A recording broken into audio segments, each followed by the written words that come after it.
She spent her last money on an old rusty van to shelter her daughter in a wheelchair.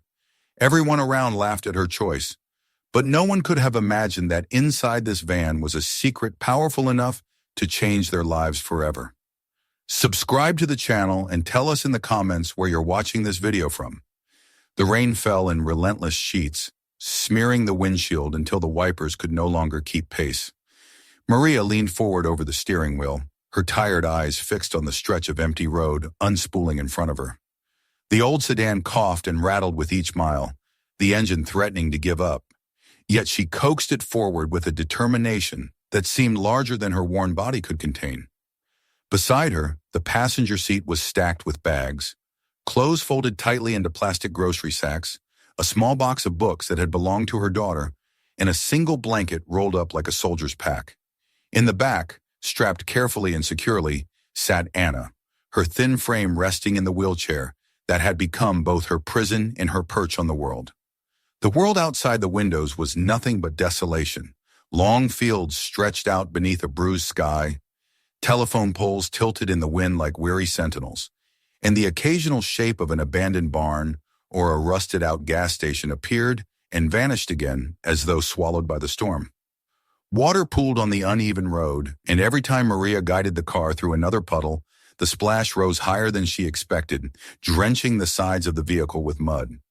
It felt less like travel and more like trudging, as if even the elements were determined to push her back, to deny her the right to move forward. The heater had long since broken. The dashboard lights glowed faintly, casting the cabin in a dull green haze, and every now and then, Maria's eyes fell on the bundle in her handbag on the seat beside her. Crumpled, worn, and barely enough to fill one's hand, it was all the money she had left. $300 saved by skipping meals, by letting the electricity be cut off, by bargaining down medicines and stretching food until it barely qualified as sustenance. Every dollar in that bundle was soaked in sacrifice. She remembered nights when she sat in the dark kitchen of their old apartment, dividing bills and coins, knowing that each piece she put aside would mean another day she went hungry. Anna never noticed, or at least Maria told herself she hadn't, though she had often caught the girl watching her with too much awareness in those dark moments. The rain pressed harder on the roof, and Maria's hands tightened around the wheel.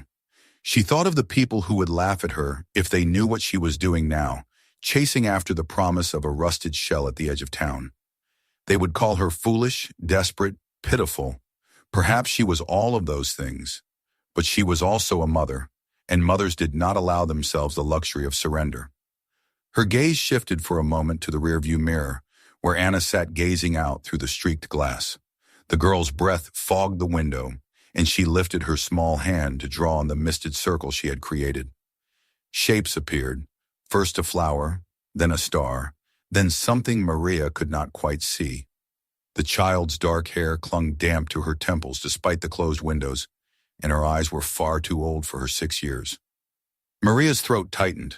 This was not the life she had promised her daughter. Not the bright rooms with painted walls, not the garden where she might have played, not the bookshelves that once stood in their home filled with the volumes Maria had collected as a teacher.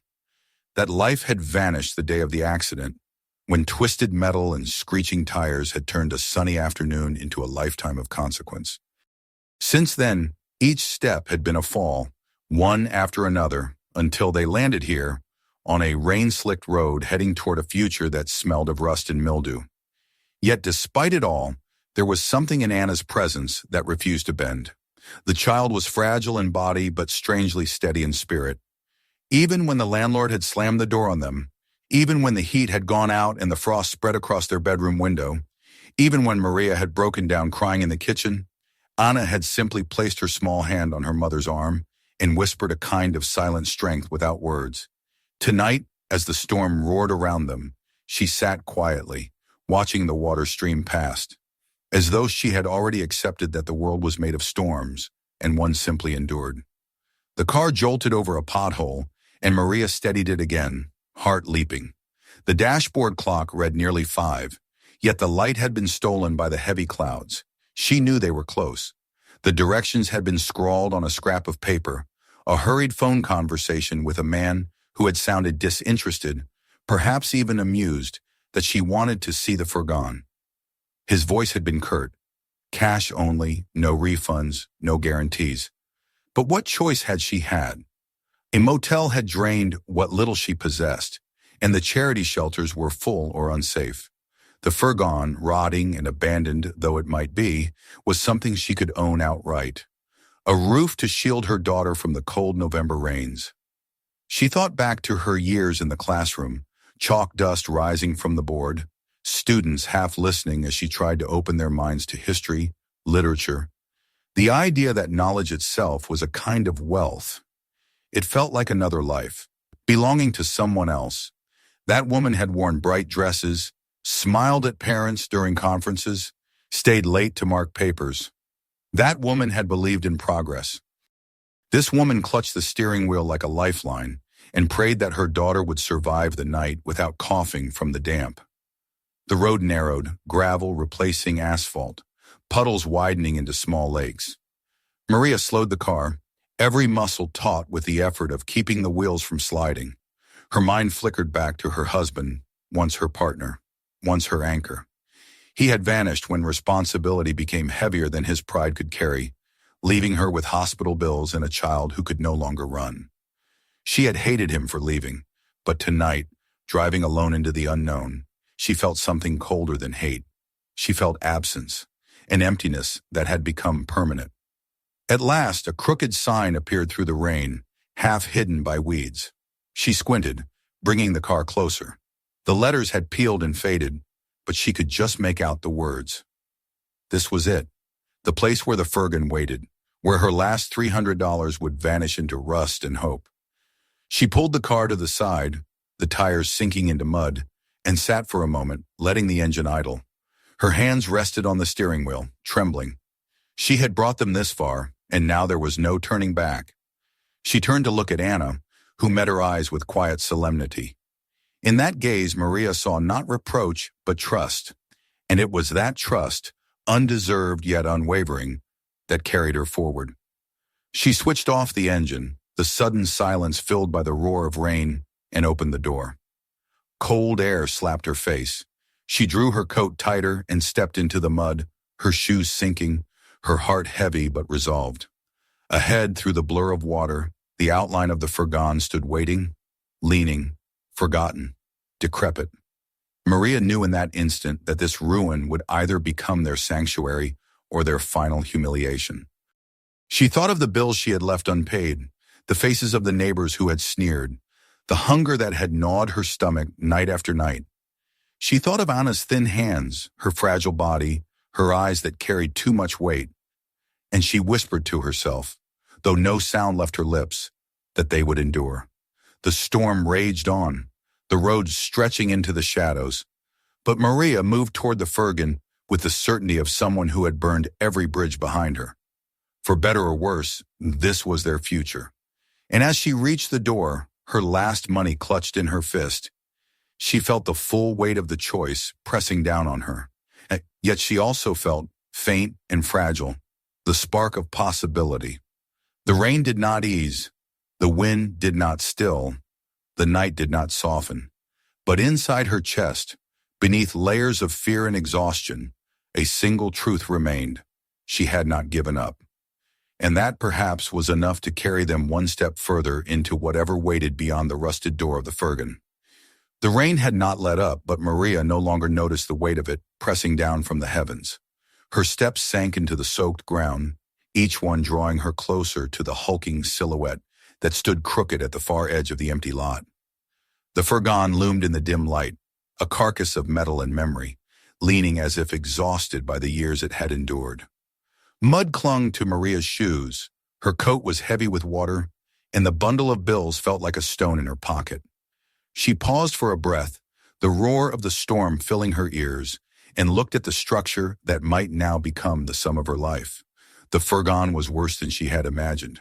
Rust blossomed across its sides like a spreading infection, its once white paint blistered into a patchwork of orange and brown.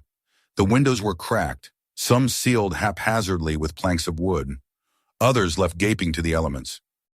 Grass and weeds had grown tall around its tires, swallowing it whole until it seemed less like a machine and more like a relic the earth was reclaiming. The door hung askew, one hinge snapped, the other groaning in the wind. Rainwater trickled down the sides and pooled beneath it, carrying with it the smell of oil and decay. Maria placed her hand against the metal as she drew near. The cold bit through her skin, sharp and unyielding. She remembered for a moment the warm wood of the kitchen table they once had, the way sunlight used to fall across it in their old apartment before everything fell apart. Now, there was no sunlight, only the grim outline of this corroded box. She pulled the door open with effort, and it screamed on its hinge as though protesting her intrusion. Inside was darkness, thick and damp.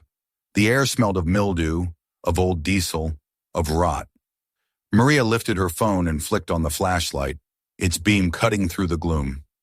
The sight was enough to make her chest tighten. The floor was littered with trash, broken glass, scraps of fabric stiff with mold. The walls were streaked with water stains. The ceiling sagged in places, dripping onto the rusted floorboards where puddles had already formed. It was not a shelter. It was a ruin. She forced herself to step inside, her shoes crunching on debris. The beam of light swung across a seat half torn from its bolts, its stuffing spilling out like entrails. In the corner sat a pile of old newspapers, their ink blurred into smudges by years of damp. A rat scurried across the far side, disappearing into a hole in the metal. The sound of her breath echoed unnaturally in the confined space, reminding her that she was utterly alone, but she was not. Outside in the car, Anna waited. Maria imagined her daughter sitting silently, waiting with that same patient endurance she had shown all these months.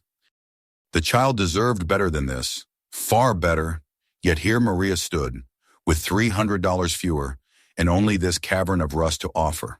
The weight of her choice threatened to buckle her knees, but the alternative was nothing at all. No roof, no walls, no claim on even a corner of this relentless world. The roar of the road nearby broke through her thoughts. Beyond the lot, the highway stretched, alive with the thunder of passing trucks. Their lights cut through the rain, brief flashes of movement that reminded her of a life rushing past, untouchable. The world sped forward, indifferent to her struggle. To those drivers, she was invisible. Just another shadow standing in the rain beside a ruin. For a moment, bitterness surged through her, hot enough to make her tremble. How easy it must be to pass by and never look, to never stop and see the woman clutching her last hope in a fist. She forced herself to imagine instead that the road was a promise. Roads led somewhere, even this one. The sound of engines could be a reminder that forward motion existed, that even if she had been left on the margins, the way ahead was not yet closed. Anna would hear those sounds too, from inside the car, and perhaps she would believe what Maria struggled to believe herself, that there was still a path forward. Maria took a slow breath, steadied herself, and turned back toward the open door. She saw the car parked in the mud, its windows fogged from Anna's breath inside. The girl's faint silhouette was visible through the glass, her head turned as though waiting for her mother's signal. That sight gave Maria the strength she needed. She stepped back into the rain and closed the van door behind her, the screech of its rusted hinge echoing like the close of a chapter. The seller had not lied. It was as bad as she feared, perhaps worse, but he had also not exaggerated the price. Cash only, no refunds, no complaints. And she had paid, pressing the last of her savings into his hand with fingers that shook not from the cold, but from the terror of finality. The man had pocketed the bills, hardly sparing her or the vehicle another glance. To him it was junk, to be rid of and forgotten. To her it was everything. As she trudged back to the car, Maria thought of the people who would laugh if they saw her now.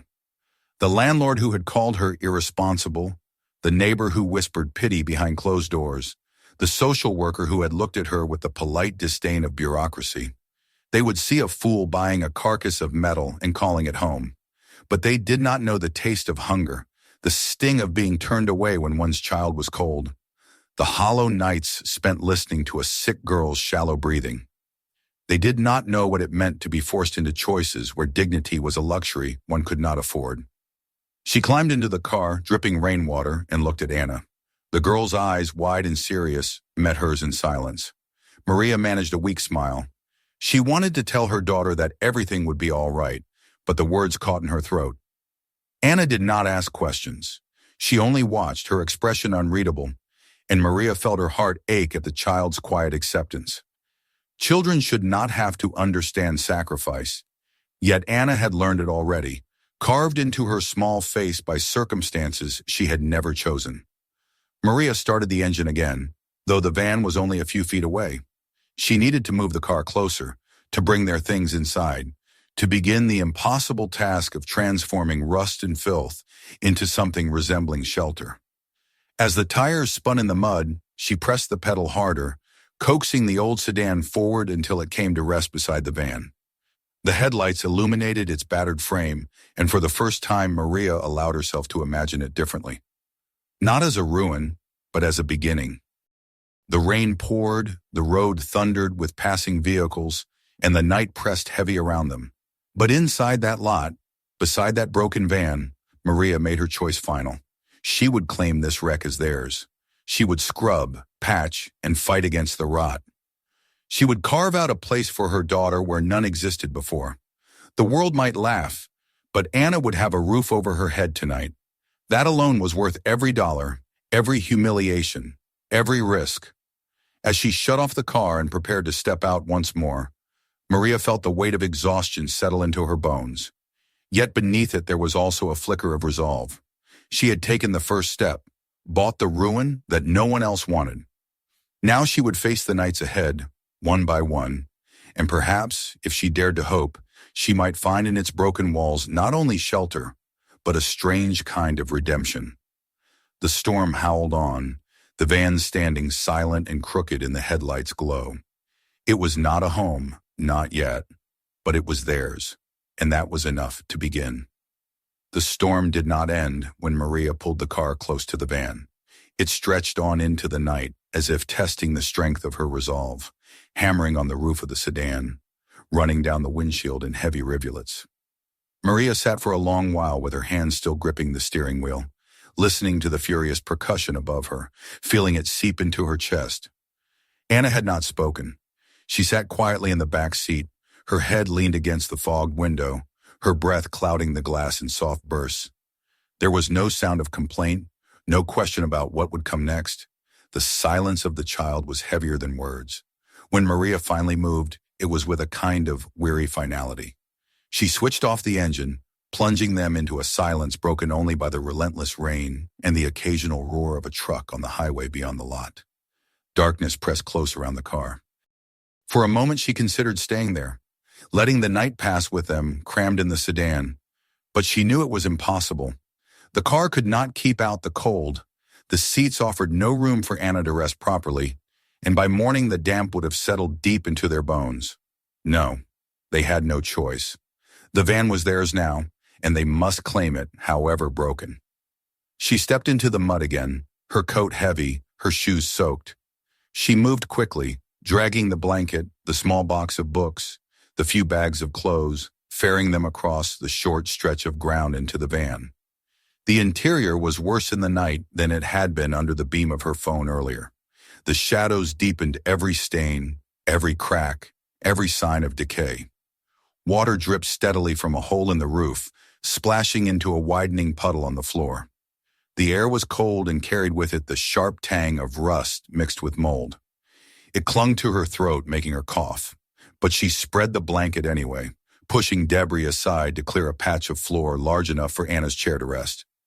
At last, she returned to the car for her daughter. Anna looked at her as the door opened, eyes wide, face pale in the dim light. Without a word, Maria lifted her gently, careful not to jar her fragile legs, and carried her across the rain. The child was lighter than she should have been for her age, her small frame pressing against Maria's chest with alarming frailty. When she set her down in the van, Anna said nothing, but her gaze moved slowly around the space. She took in the dripping ceiling, the piles of debris, the crooked seat, and then finally she looked back at her mother. There was no reproach in that gaze, only a kind of quiet resignation, a weary understanding far older than her years. They spent that first night huddled together on the blanket. Maria had given her coat to cover her daughter, and she curled around Anna's small body to lend what warmth she could. Every gust of wind rattled the walls of the van, making the whole structure groan as though it might collapse at any moment. Water dripped in steady rhythm. Somewhere in the darkness, a rat scurried, its claws scraping faintly against the metal. And beyond the thin walls, the highway thundered on, trucks racing through the storm as if mocking their stillness. The sound was constant, a reminder that the world was moving while they were stranded at its edge. Maria could not sleep. Her body ached with exhaustion, but her mind refused to quiet. She lay awake, staring into the dark, replaying every moment that had led them here. She saw the accident again, the sudden screech of tires, the blinding light, the sickening silence that followed. She saw the hospital room, the doctors' grave faces, the wheelchair that became permanent. She remembered the long months of bills piling up, the notices pinned to the door, the neighbors who turned their eyes away, the man she had once loved walking out the door with a suitcase and no backward glance. Every memory pressed down on her like the weight of the storm itself, until she thought she might suffocate beneath it. She looked at her daughter, curled beneath the coat, her face pale but peaceful in sleep. Anna's chest rose and fell with shallow breaths, each one a fragile thread tying her to this world. Maria's throat tightened and tears stung her eyes.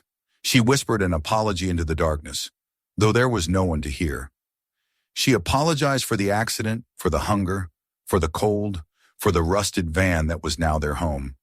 She apologized for being too weak, too poor, too unable to give her child the life she deserved.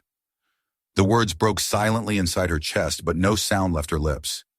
She lay there in the damp and the cold, clutching her daughter, feeling the depth of her failure. And yet, amid the despair, there was something else.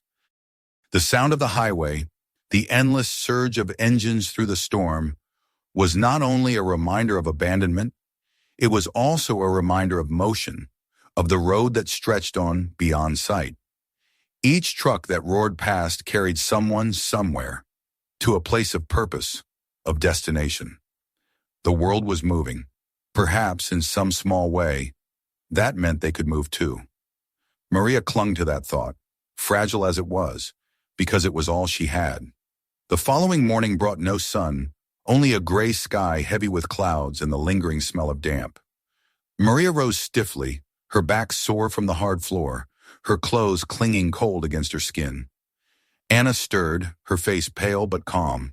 She did not complain, only looked at her mother with quiet eyes that asked what came next. Maria managed a smile she did not feel and promised herself that tonight would be better somehow. The day was spent cleaning. She gathered scraps of trash, piling them outside in the mud. She wiped down the walls with rags torn from an old shirt, though the stains would not come out. She shifted broken seats, stacking them against one wall to clear more space. Every task was small, almost meaningless against the scale of decay, but each one was a battle she could win. Anna watched, sometimes reaching to pick up small bits of paper or pointing to a corner that needed sweeping. It was not much, but it was something. That night, as they lay once more beneath the leaking roof, the highway roared louder than before. Maria closed her eyes and listened. She no longer heard only abandonment in its thunder. There was a rhythm to it, a beat like a drum, a reminder that life was always moving, always pressing forward. She held her daughter close and tried to let that rhythm seep into her, to steady her heart against the fear that threatened to consume her. The nights that followed blurred together. Each was marked by the same cold, the same dripping water, the same ache of hunger. Yet something subtle began to change. The van no longer felt like an intruder's space. Slowly, painfully, it began to feel claimed. The piles of trash diminished. The blanket grew softer from repeated use. The little box of books stood neatly in one corner. It was not home, not yet, but it was no longer only ruin. It was theirs, and that made all the difference. And through it all, the road sang its relentless song. The world rushed past them, blind and uncaring. But Maria began to hear something else in it. Not only abandonment, not only mockery, but a challenge. The road whispered of distance, of persistence, of the possibility that forward was still an option. She clung to that thought as tightly as she clung to her daughter, for it was the only light she had in the darkness. The days settled into a rhythm, though it was not one Maria would ever have chosen. Each morning she woke stiff and aching from the hard floor. Each night she closed her eyes to the same dripping of water through the patched roof, the same hollow rattle of the highway beyond. And yet, in spite of everything, the van was beginning to change. It no longer felt entirely like a corpse of metal and rot. Through sheer force of will, through hands that scraped and bled as she cleared, patched and swept, Maria was coaxing it into something that could be endured. She had found fragments of dignity in the smallest victories, one less pile of trash, a clean space for Anna's wheelchair. The blanket hung across a crack to keep the worst of the wind out. Still, the despair lingered in the corners, clinging as stubbornly as the mold. Maria carried it silently, knowing that if she let her daughter see how much she feared, it might destroy the fragile calm Anna still managed to hold. The child never complained. She watched, she listened, she helped in small ways, handing her mother scraps of paper to throw out, pointing out a spot where rain was seeping through. But never once did she ask when things would get better. That silence both broke Maria's heart and fueled her resolve. She promised herself, though she never said it aloud, that she would carve a life for Anna out of the ruins if it was the last thing she did. It was during one of those long afternoons of cleaning that Maria made the discovery. She had been working at the far wall, trying to pry away a section of warped paneling that bowed outward, letting in drafts. Her fingers were raw from scraping at the stubborn screws and nails, her palms blistered from the effort, but she pressed on. Anna was nearby, absorbed in looking through the stack of old newspapers they had found, her lips moving silently as she tried to decipher faded words. Outside, the steady hum of traffic on the highway was punctuated by the occasional blast of a horn. The storm had passed, leaving the lot damp and heavy with the smell of wet earth and rust. At first, Maria thought it was only a hollow space where the wall had rotted through. But when the panel shifted under her hand, revealing a gap behind it, her breath caught. She tugged harder, the metal shrieking as it bent away. What lay beyond was not simply more rust and emptiness. There was a cavity, deliberately concealed. She froze, her hand trembling as she reached inside, fingers brushing against something solid. With effort, she pulled out a wooden box, its surface darkened with age and damp. It was heavier than it looked, and when she set it down, dust and rust flakes scattered across the floor. She stared at it for a long moment, her heart hammering, before she slowly pried open the lid. Inside lay a collection of objects, each one whispering of another time. There were letters, folded and bound with a ribbon that had long since frayed. There were small journals, their covers warped, their pages yellowed. A few photographs lay at the bottom, faces frozen in shades of gray, blurred by damp and age. There were even trinkets, a pocket watch with a cracked face, a locket with a photograph so faint it was barely visible, a child's toy carved from wood. Maria's throat tightened. These were not the careless remnants of trash. These had been placed here with intention, hidden away as though to preserve them from a world too harsh to understand. She lifted one of the letters, unfolding it carefully.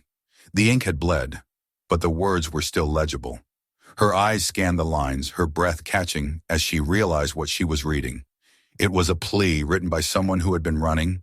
The letter spoke of debts that could not be paid, of nights spent hiding, of a fear that never loosened its grip. The writer had found the van and used it as shelter, scrawling hopes and prayers on paper as though to leave behind some trace of their existence. Another letter told of a man who had been chased for reasons he did not dare to name, a man who had lived inside the same walls where Maria and Anna now lay their heads. A third letter spoke of a woman with 2 small children who had hidden here for weeks, afraid to return to a home where violence awaited her. Maria read them in silence, each word pressing more heavily on her chest. She had thought she was the first to fall this low, to call such a place home, but she was not. Others had been here before her, others who had carried the same desperation, the same fear, the same fragile thread of hope. She turned the photographs over in her hand faces of strangers, their eyes haunted, their clothes worn, people long forgotten by the rushing world outside, but people who had once lived within these same thin walls. Anna had wheeled herself closer, curiosity lighting her tired face. Maria handed her one of the photographs, and the child studied it with a seriousness that made her seem far older than her years. She asked nothing, but the way she traced the faded outline of the stranger's face with her finger spoke volumes. Maria saw in her daughter's expression the same understanding that was dawning in her own heart. They were not alone in their suffering. As the evening settled and the light dimmed, Maria spread the letters across the floor, reading them one by the glow of her phone's flashlight. Each story was different, but all were bound by the same thread of human desperation. The van was not merely a wreck. It was a repository of survival, a place where people had clung to life when the world gave them nothing else. Tears burned Maria's eyes as she read, not only for the strangers who had written the words, but for herself and her daughter. The weight of her own failure, which had seemed unbearable, shifted as she realized she was part of something larger. This place had held others who had felt as lost as she did now. And if they had endured, perhaps she could too. That night, as she lay beside her daughter beneath the leaking roof, the letters piled carefully near her, Maria felt something stir within her that she had not felt in a long time. It was not joy, not even relief, but a kind of solidarity across time. Others had walked this road of despair. Others had sat where she now sat, listening to the same highway thunder, praying for a future. The van was not only a ruin, it was a witness. She pressed a kiss to Anna's hair and closed her eyes, the roar of the road filling her ears. For the first time, the sound did not only feel like mockery, it felt like a heartbeat, steady and relentless, carrying the echo of all those who had endured before her. And in that echo, Maria found the faintest glimmer of hope. The letters lay in a careful pile on the floor, their faded ink and torn edges holding more weight than Maria could have ever imagined when she first pried them out of the wall. They did not simply tell stories of strangers. They pressed themselves into her mind, into her conscience, demanding that she carry them as part of her own life. She had gone to sleep with them close to her, half afraid that if she left them out of reach, they might vanish by morning. And when she woke the next day with dawn light cutting through the cracks of the van, she felt as if she had taken on the guardianship of voices that had waited too long to be heard. She rose quietly so as not to disturb Anna, who slept curled in her blanket, her small frame fragile yet somehow resilient against the damp chill. Maria knelt again at the letters, running her fingers over the ink, as though touch might bring her closer to those who had once written them. With each word she reread, she felt the weight grow heavier, the knowledge that this rusted, broken van had been more than just her last desperate refuge. It had sheltered others, people who had once believed their suffering would go unnoticed, who had chosen to leave behind these fragments of themselves as proof that they had existed, that they had struggled, that they had tried to survive. The burden of that realization pressed down on her chest like a stone. It was no longer just her own failures and fears she carried, but theirs as well. She felt bound to them, as though she had been chosen unwillingly to continue their story. Every letter she unfolded told of hunger, of cold nights, of the ache of despair that was so familiar, it was as though she were reading her own soul reflected back at her. Yet alongside the despair was something else, a stubborn spark of hope, of belief that even in the darkest moments there might be a way forward. Maria had never thought of herself as strong. She had stumbled through grief when her husband had left her. She had fought silently through the pain of Anna's accident. She had struggled with the humiliation of debts and eviction. But as she sat with the voices of the past surrounding her, she began to see that strength was not something grand and shining. It was this, the decision to endure, to cling to life even when everything else crumbled. These forgotten people had been strong in ways the world would never celebrate. And now she too had to decide whether she would let her suffering swallow her or whether she would stand, carrying both her daughter and the memory of those who had hidden here before. Anna stirred and opened her eyes, blinking against the weak light. She noticed the letters still spread out and pushed herself closer, her wheelchair squeaking slightly as she adjusted her position. Maria watched her daughter's small hands touch one of the papers. The girl's brow furrowed with a concentration that looked so much like her father's, it made Maria's chest ache. Though she could not understand every word, Anna sensed the gravity of what they were reading, and Maria saw in her eyes both sadness and a strange kind of pride. The child seemed to know instinctively that they were no longer just living in a shell of metal, but in a place where history breathed through the cracks. Maria decided then that she could not hide this discovery away. To keep it only for themselves would be a betrayal of those who had once entrusted their voices to the silence of these walls. Yet she was torn by fear. What would happen if she brought attention to it? Would strangers descend, eager to take the relics and leave her and Anna homeless once again? Would officials scoff, dismissing the importance of a few old letters found in a rusted van? She weighed her options in silence, the dilemma gnawing at her. For the rest of the day, Maria worked with restless energy. She cleaned more of the van, pushing back the shadows that had once seemed so invincible. As she scrubbed the floor and patched cracks with scraps of fabric, her mind replayed the words she had read, every line echoing like a demand. When she paused to rest, she found herself staring at Anna, who had arranged the photographs and journals neatly on a small shelf they had cleared together.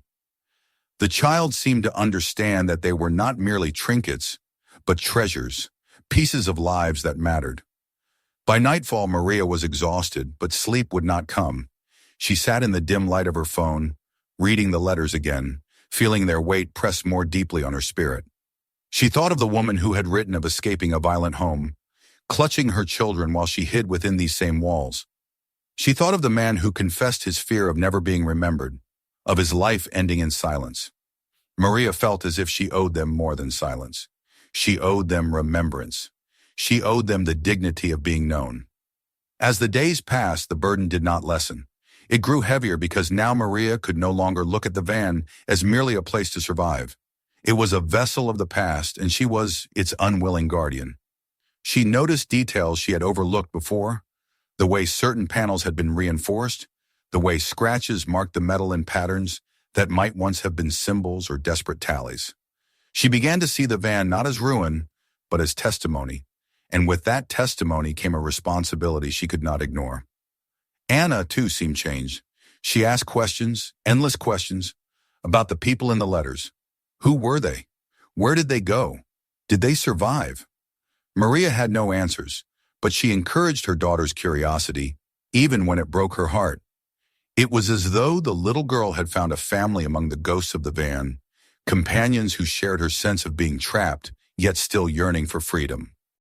Maria saw the light in her daughter's eyes when she spoke of the past, and though it pained her to know Anna had to cling to such thin threads for comfort, she also knew it gave her strength. One evening, as the sun sank beyond the cracked asphalt and the van glowed faintly in the fading light, Maria held Anna close and whispered that they would not let the voices of the past be forgotten. She did not know how, not yet, but she promised herself and her daughter that she would find a way. It was more than survival now.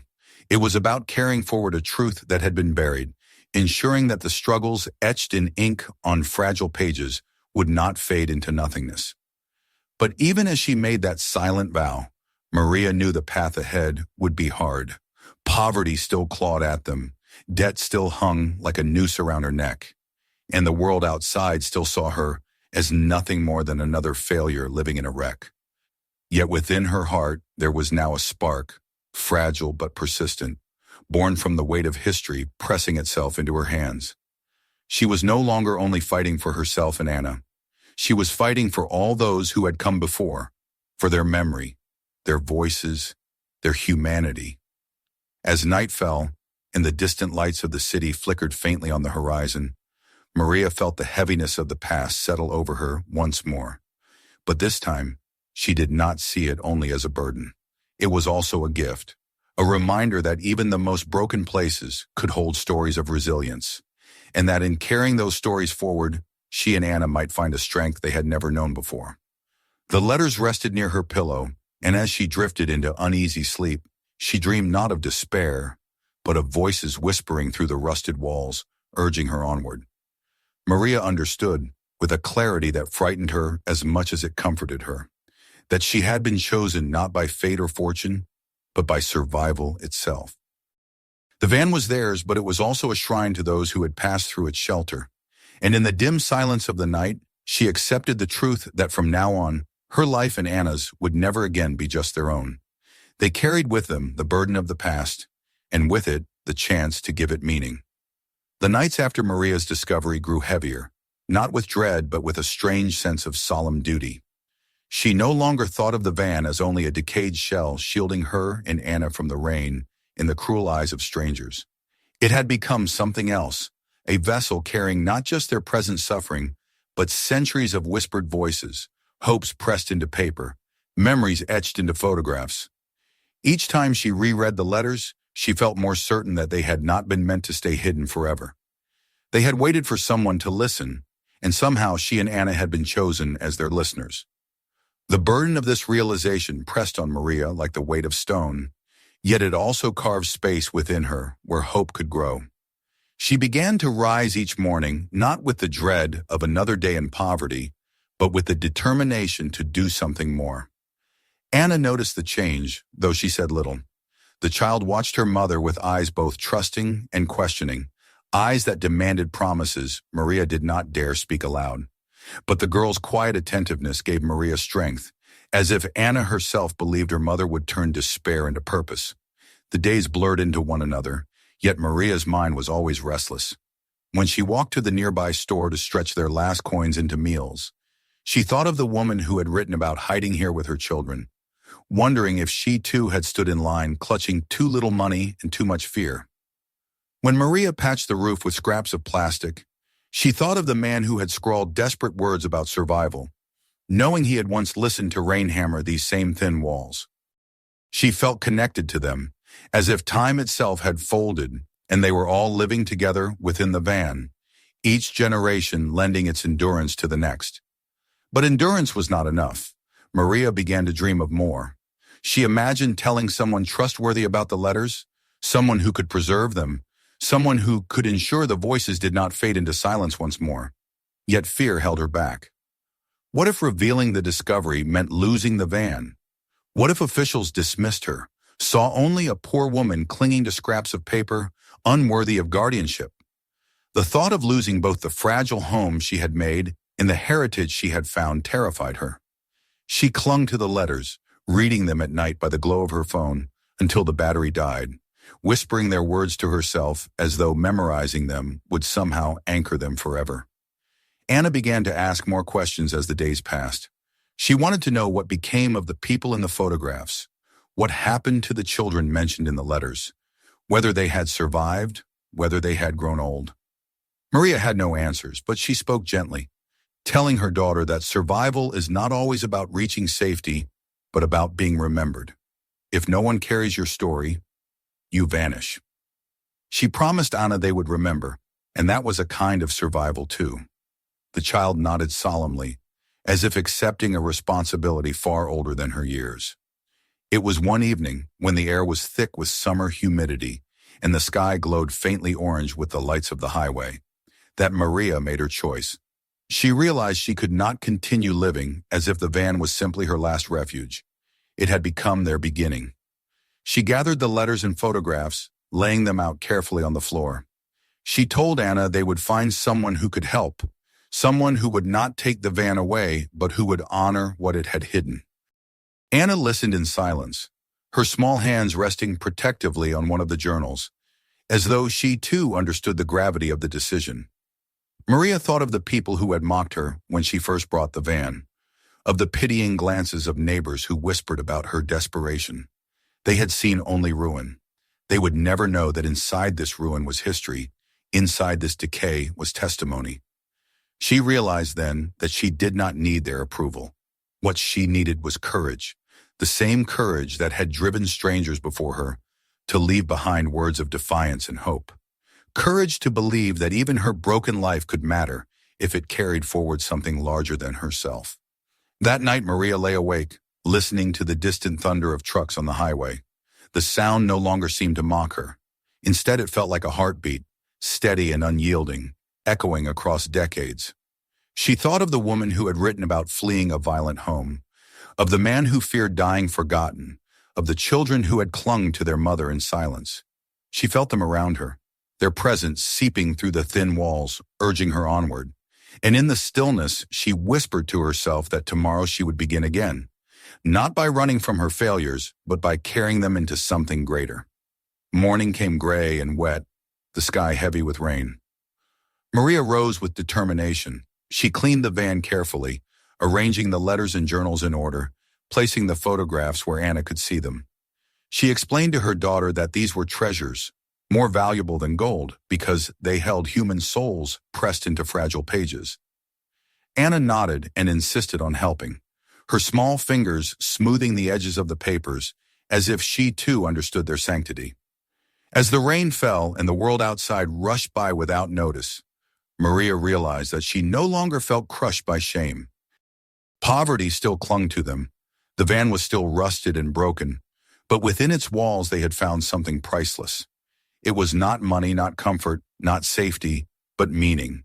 And meaning was enough to begin again. From that day forward, Maria treated the van not as a cage, but as a sanctuary. Each evening, she and Anna read aloud from the letters, giving voice to the forgotten, weaving the past into their present. The child grew stronger in spirit, her eyes shining with purpose, her laughter ringing like a bell, even as her body remained fragile. Maria herself felt her despair lift, replaced by a quiet conviction that they had been chosen for a reason. The van remained broken, the nights remained long, but within its rusted walls something new had begun. Maria no longer felt like a woman who had lost everything. She felt like a guardian, a keeper of voices, a mother who could show her daughter that survival was not defeat but defiance. Together they had found, in the most unlikely of places, a reason to keep going. The highway roared outside, relentless as ever, but inside the van a silence of peace settled. Maria held Anna close, kissed her hair, and whispered that they were safe, not because the world had grown kinder, but because they had found strength in one another and in the voices that had waited for them. It was not the end of their struggle. Poverty still loomed, hardship still threatened. But it was a beginning, a fragile, precious beginning, born not of wealth or comfort, but of courage and remembrance. And as Maria closed her eyes that night, the rain tapping softly on the roof above, she felt for the first time that her last dollars had not been wasted. They had bought her more than shelter. They had bought her a chance at redemption, a chance to transform ruin into legacy, despair into hope. The van was no longer just metal and rust.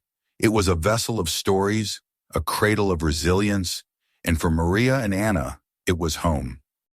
Don't forget to subscribe so you never miss the next unbelievable story. If this one kept you watching, wait until you see what's coming next. It's even more shocking. Check out our other videos right now for more real stories that will leave you speechless, and share this video with your friends so they can experience it too.